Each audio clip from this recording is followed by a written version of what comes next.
listen, don't worry about how I look. I had to get this out, or it's like one of those now or never things. Like, I didn't feel like really setting up for real, but I just have to get this out. So it's Bonnet Channy. This is vulnerable moment anyway. No makeup, nothing.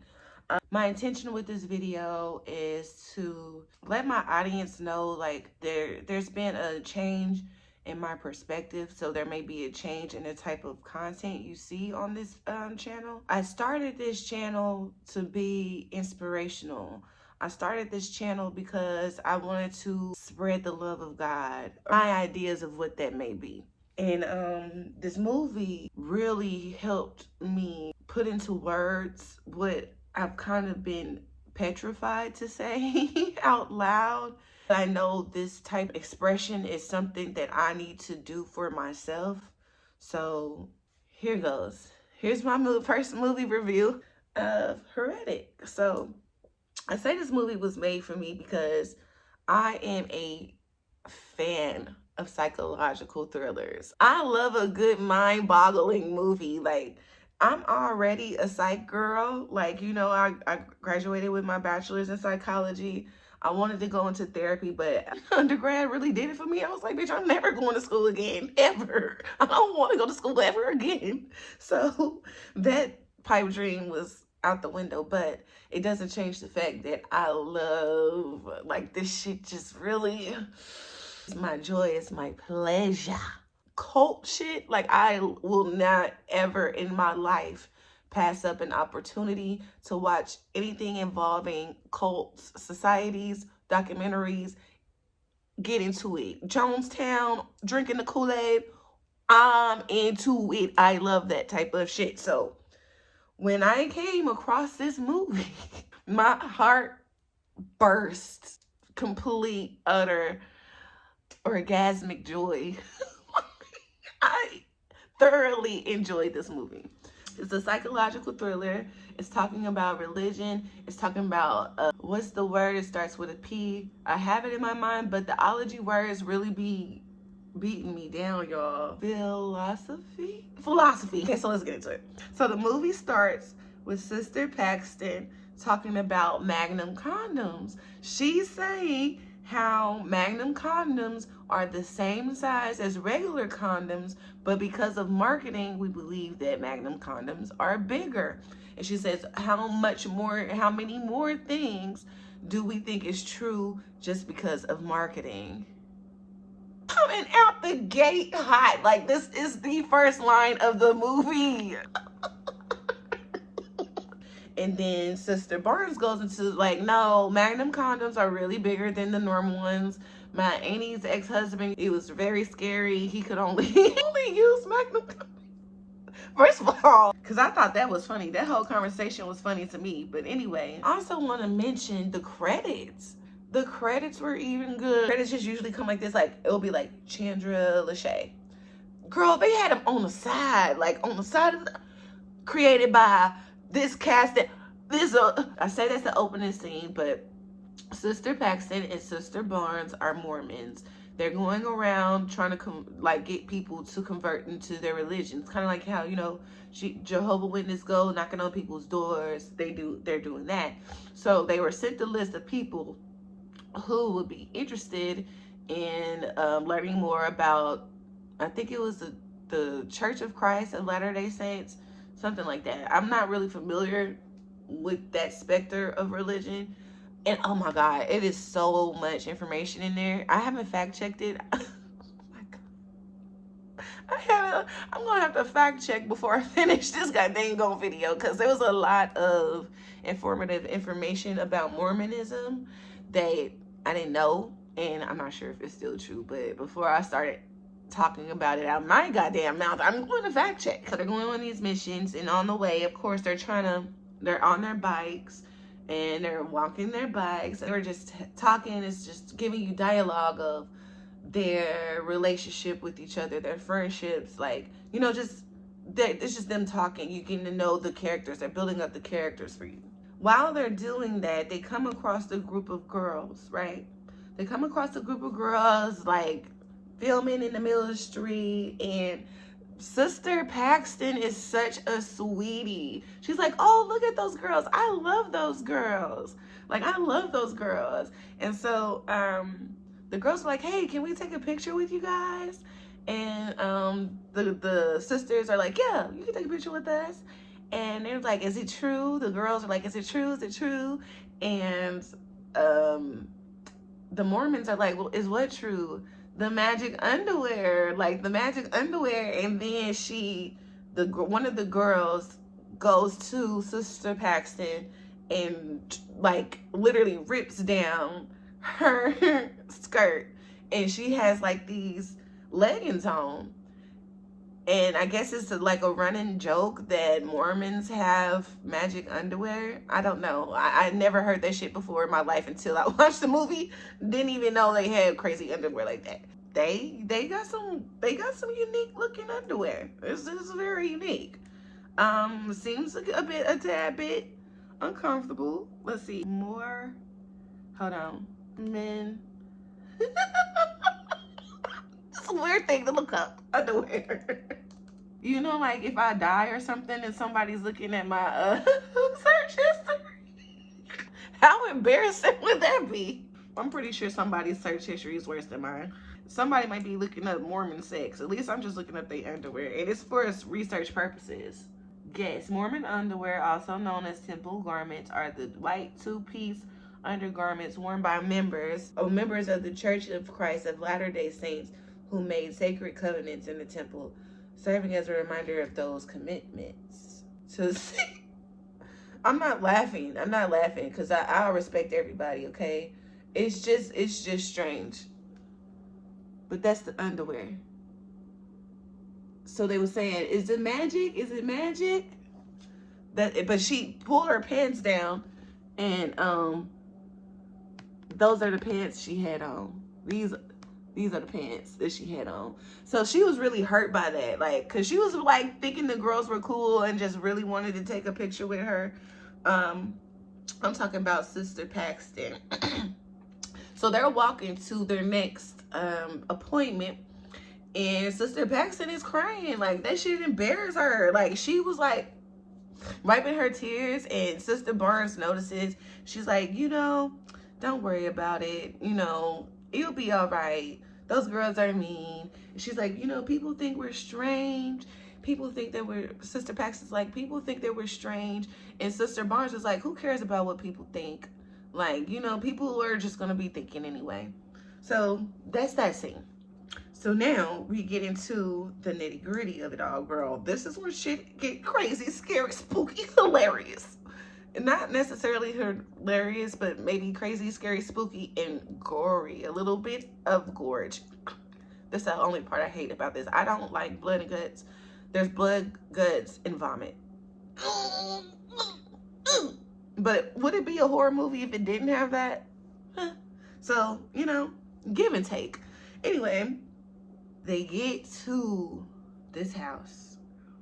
They lock up their bikes because who wants to get their bike stolen, right? They lock up their bikes, they go inside the gate, and they knock on the door. Well, first, before they do that, they have this conversation. Sister Paxton's like, girl, I haven't gotten any investigators, and you got 8 of them. Like, I'm trying to get like you, girl. And she's like, Sister Barnes is like, don't worry, girl. You got this one. You gonna get this one. So this is kind of like Sister Paxton's catch or whatever have you. So they get to the door, and there's this jolly, funny looking guy, Mr. Reed. Mr. Reed he called the church wanting more information about, you know, about their religion. And Sister Paxton's giving her spiel. Do you want to know about Jehovah's return?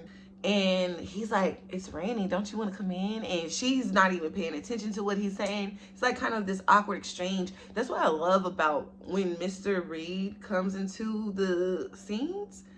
There is just an awkwardness about him. Sister Paxton is giving her spiel, and Mr. Reed's like, don't you want to come in? And like when she say that, she continues on with her speech because she's on a roll. And so Sister Barnes, the other one, she's like, we're not allowed to come in unless you have like a woman that's a roommate or anything. He's like, I don't have a roommate. What do you mean? He was like, my wife is here though. And so she's like, oh, if your wife is here, then yeah, we can come into the house. Which I didn't know that was a Mormon custom. I'm like learning so much. So let me look that up. Because one thing this movie taught me, bitch, you better look that shit. Don't take everything for what people say it is. Now, message. Don't take everything for what people say it is now. Yes, Mormon women can be in a house alone without another woman, as there are no specific rules or requirements in the Church of Christ, of Jesus Christ of Latter-day Saints that prohibit this. The church's focuses on encouraging a positive, respectful environment for all members, regardless of gender, and does not prescribe specific rules about where women can and can or cannot be. The church does have guidelines for missionaries, including the importance of having an adult of the same gender present when visiting, teaching, traveling, or having meals with someone. Okay, so yeah, that is a custom for missionaries. And I forgot to mention, they are missionaries. Why did word skip me? Anyways, these two girls are missionaries. So they go into the house and there's this very, very long pause of him talking to his wife, they assume. I mean, it is like, this scene lasts at least 2 minutes of them just standing around, not saying shit, just looking around. Sister Paxton nudges to Sister Barnes about a sign that says "Bless this mess." She thinks that's so fucking funny. Like, that shit sent her to the moon. Paxton thought that shit was hilarious. That shit sent me. Because I'm like, that little shit got you? That's what got you, girl? Okay. Mr. Paxton finally comes back into the room after talking to his wife. And, he has a tray. He has a tray that has 2 cups and of Coca-Cola and a candle.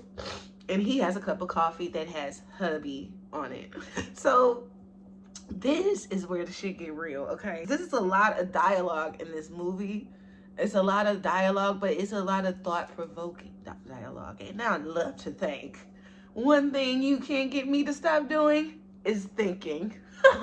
I'm in this conversation, and one of the things that Mr. Reed says, because they're, of course, talking about, like, Mormons, how, what the message of God, God's life purpose for you. And during this dialogue, you can kind of see that Sister Barnes is more of the more self-aware, the more I'm going to critical thinker, like I'm going to question what you are talking about.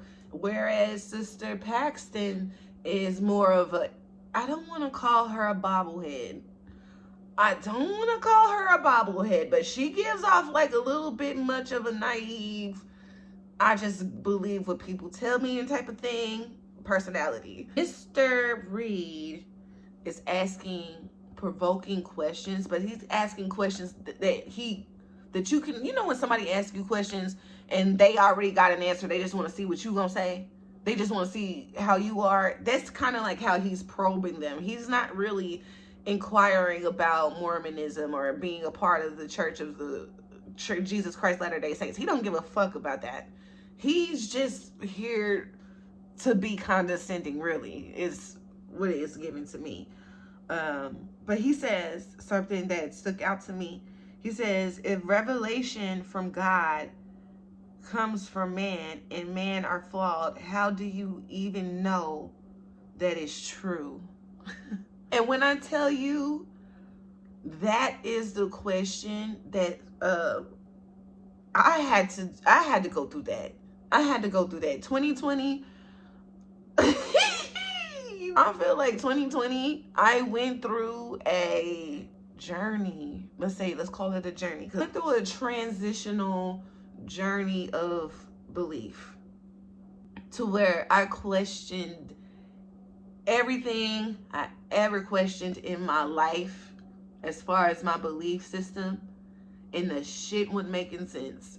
So when I heard that line in that movie, I had to pause. And I'm like, who made this movie? Like, were you spying on me? Were you spying on me in 2020? Mr. Reed says, if revelation from God comes from man and man are flawed, how do you even know that is true? And Miss Paxton, Sister Paxton says, we know it's true because of how it makes us feel. And I have mixed emotions about that, because belief is all about what resonates to you. That's all it is. If somebody writes something and you're inspired by it and you believe it, does it make it true or not true? If it's true to you, does that mean, you know what I'm saying? It kind of gives like, did the tree fall just because you didn't hear it? Like, did it make a sound just because you wasn't there to witness it? But also, people could be making up shit just to manipulate you. So then it's like, okay, yeah, I believe it because it feels good to me, because you appealed to something that I deeply desired or I wanted. You know, shout out to all the grifters, the panderers. You know, they make money because they're playing off of insecurity. So I think what Sister Pax is saying to me personally, in my personal opinion, it's a double-edged sword, because belief is just that. It's a belief. And so then they start to get into a different conversation that you think is completely different from what they're talking about. Mr. Reed asked them, which is the better fast food? And Miss Paxton says, Burger King. And then she goes into Carl's Jr. and Mr. Barnes is like, what's Carl's Jr.? And she's like, that's Hardee's on the East Coast or something like that. And then she goes into Wreckers. Wreckers is Checkers or something like that. Basically, the point of it is there are different iterations of the same thing. Hence the Carl's Jr., the Hardee's, the Wreckers, the In-N-Outs, the Brahms. And I'm fucking mad nobody mentioned no goddamn Brahms. I know that's a Midwest thing, but Brahms is the motherfucking best. There ain't nothing topping Brahms. I don't give a fuck. That's the best burger ever. Every burger on that motherfucker is good. Bag-o burgers, $5 for 5 burgers. Used to save our family. Mr. Reed starts acting weird. The girls start to figure out, this nigga ain't normal. We may be in danger, girl. There's danger in the land. Shout out to Jessie Woo. She cracking me up every time she sing that. But bitch, there's danger in the land. The girls is figuring out, we might be in a little bit of a trouble. They're like, can you please go get your wife? Please go get your wife. We need to see her. And we would like to meet her. So he goes to the back. There's another scene of him gone for a long ass time. They like kind of looking around like, we should probably go. We need to wrap this shit up. We gotta get the fuck out of here. It's being weird. And so Sister Barnes looks at the candle. He blows the candle out before he goes to talk to his wife. She looks down at the candle. She turns the candle because his wife was supposed to, I forgot this part. His wife was supposed to be making blueberry pie for them. So they were waiting for the pie. Sister Barnes turned that goddamn candle around, bitch, and that motherfucker said blueberry pie. It was a blueberry pie scented candle. So your heart, like when you see your heart just sank to your asshole, like I was like, no, there really is danger in the land. At first it was a suspicion. It ain't a belief now. This shit is factual. You are in danger, girl. Do you know you only have 30 minutes? Scary. Okay, this is another point I want to make. Do you think it's kind of funny how when people are creating these horrific movies, it always has to do with a creepy man? But it ain't all y'all though. It's not all y'all. But you sure can scare the hell out of somebody with a creepy ass nigga. The lights turn off. The lights are on timer. Everything in this house is on a timer. Everything in this house is controlled by Mr. Reed. So they have to go and find him to let them know that they want to leave and to get their coats, because their coats, and Sister Barnes' coat is the lock to their bikes. Miss Paxton was like, do we even give a fuck about those coats? Do we care? She didn't say that verbatim. I'm improvising. But She's like, do we even give a fuck about them coats? Can we just leave? I mean, without our bikes, it's like 2 or 4 miles, but I mean, is it that really big of a deal? We gotta get the hell up out of here. So they try to open the door. The door do not open. The front door is not opening. They twisting it and pulling. They twisting and pulling. Socket, bop it, socket. You remember that game? They bopping it, swapping it. They doing everything they can to this doorknob. It is not opening. Way I would crash out. Mr. Reed, me and Mr. Reed would have had to fight. You gotta open this motherfucking door. The way I wouldn't just, cause I'm claustrophobic, but I also have a very, very deep fear of being trapped. Being entrapped, when I'm ready to go, so my anxiety went up the fucking roof. I'm scared. Like, girl, the horror is horrible. So the lights go out and they have to go down this hall to find Mr. Reed. So they find Mr. Reed in this room that looks like a church. He set it up. There's a whole bunch of books in there. It looks like a library slash sanctuary or whatever. So they get in there and Mr. Reed is like giving them a rundown of history. So he pulls out this game and it's Monopoly.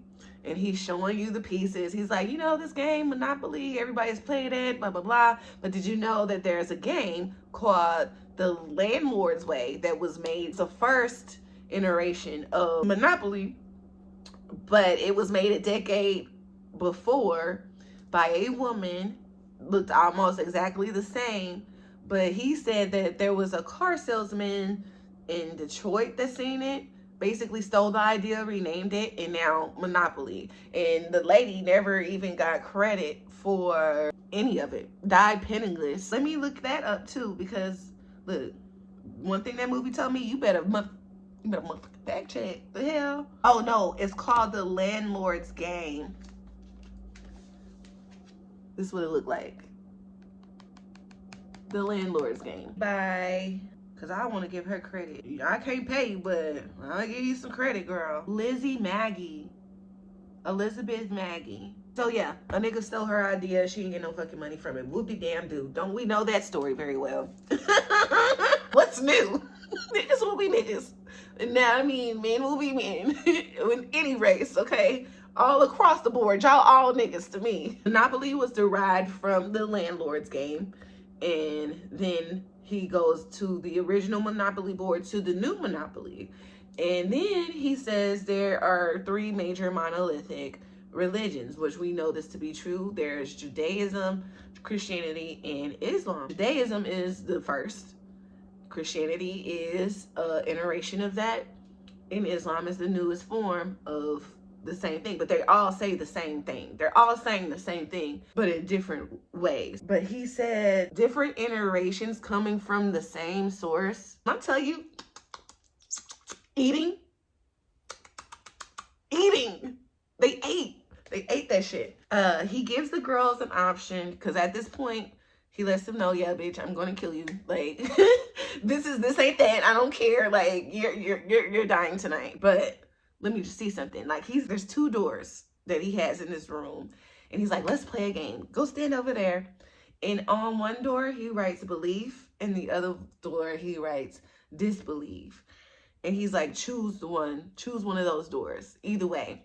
So Sister Paxton wants to go through the disbelief door because she's just trying to appease to him. She knows he has something going on against religion. She's picking up on that. So she's trying to appease to him. So she's like, hey, Sister Barnes, let's go through the disbelief. He's giving us an opportunity to leave. And Sister Barnes ain't having it. She said, nigga, if I'm gonna die, I'm gonna give you my opinion. So she goes into, like, basically cutting holes in his argument. Sister Barnes looks at Sister Paxton. She's like, you still believe in God, don't you? And she's like, yeah, I do. And she was like, well, let's go through the belief door and we'll see what God has for us, on the other side of that. Girl, come to find out, both of the doors go to the same motherfucking place, the basement. The shit is the basement. But it's so funny because the whole point is he made it seem like they had a choice when they never did in the first place. Like, yeah, either door, you could choose to believe or disbelieve and show me whether you believe or disbelieve. But either way, this door is going to the basement. You're going where I want you to go. And so that was a whole, like, just to go into, not to spoil too much, my main thing about this was the movie really just gave me a voice and a way to explain how I think differently of like how religion is set up. I believe it can be good because it served me for the time that I needed it. It served me. It taught me things that I still use to this day with my spiritual journey. But one of the things that I didn't like about it, and one of the things that's why I denounced what I believed before, is because it makes it seem like you have free will, but you don't. Everything is manipulated. Everything is a part of control. And that's the main thing. The character, Mr. Reed, says that the one true religion is control. That's what he's learned. You know, he done all this research. He researched every single religion that he could research, and he said the true religion is control. And I feel like I haven't studied all of them. I was only part of one major one, and I was deep into it. You couldn't tell me a motherfucking thing. I was gonna beat your ass and hide the Bible. If God watching, I'm gonna beat your ass with the Bible. You hear me? I was deep into it, deeply indoctrinated. And when I started asking myself those questions, I wasn't getting answers from the church. You know, I feel like people that I would ask, the elders of my church that I would ask certain questions about, they would give me bullshit answers. And so I had to go on my own journey. And when I went on my own journey, I found out it's pretend. That's not really real. And that was kind of disheartening. And I was scared to express that for a long time. But my thing is, the indoctrination of religion, I feel like, is man-made. But the belief in spirit, the spirit, the energy that you feel is real. You cannot deny that. When I would praise and worship, there was an essence of a spirit that I felt, that I still feel to this day. I'm not a disbeliever to where I don't believe God exists at all. I just don't believe that entity exists in the way that we've been taught. And I think it's been taught to us in that way so that certain humans can profit off of that energy that you feel and control you in racking money. And when I thought about it in that sense, I'm like, that's really true evil. And I'm like, there's people who have literally lived their lives with the belief that if they do everything right, that they will only after death experience pleasure, experience no pain or whatever. And I feel like it's such a robbery is to tell somebody that you can have a good life here on earth. You don't have to suffer all the fucking time. Like, you can experience, like, I'm not saying life is always bubbles and rainbows, because, you know, I wish it was. I'm a fairy girl. Like, I'm like, bubbly, like, sunshine and rainbows, kisses and hugs all the time. No. Life is not that. But it can have a little sprinkle of that every so often. You don't have to wait until you fucking die to do it. And I feel like that's the highway robbery. I don't think it's right. I feel like people should actually really have a choice, a real choice, not a make-believe one. The movie was great. I said what I said, and that don't mean I'm evil. I'm not a witch. I'm not satanic. I'm not doing none of that shit. I am a person of light and love. Period. And that's why I feel like it's important to say that, because what the world sees as righteous is actually evil as hell. Like, everybody deserves a chance to live a life of their own choosing. We can make the best of it. The more you know, the more you can use that information and transmute it the way you need to. So I think that's all I gotta say. But anyways, I would say, let me know what you think in the comments, but I'm scared to say that because I don't want y'all to drag me. I don't want to be dragged on the internet, girl. But watch the movie. Watch the movie. Let me know what you think about the movie, and let's get the conversation started. See y'all later. Bye.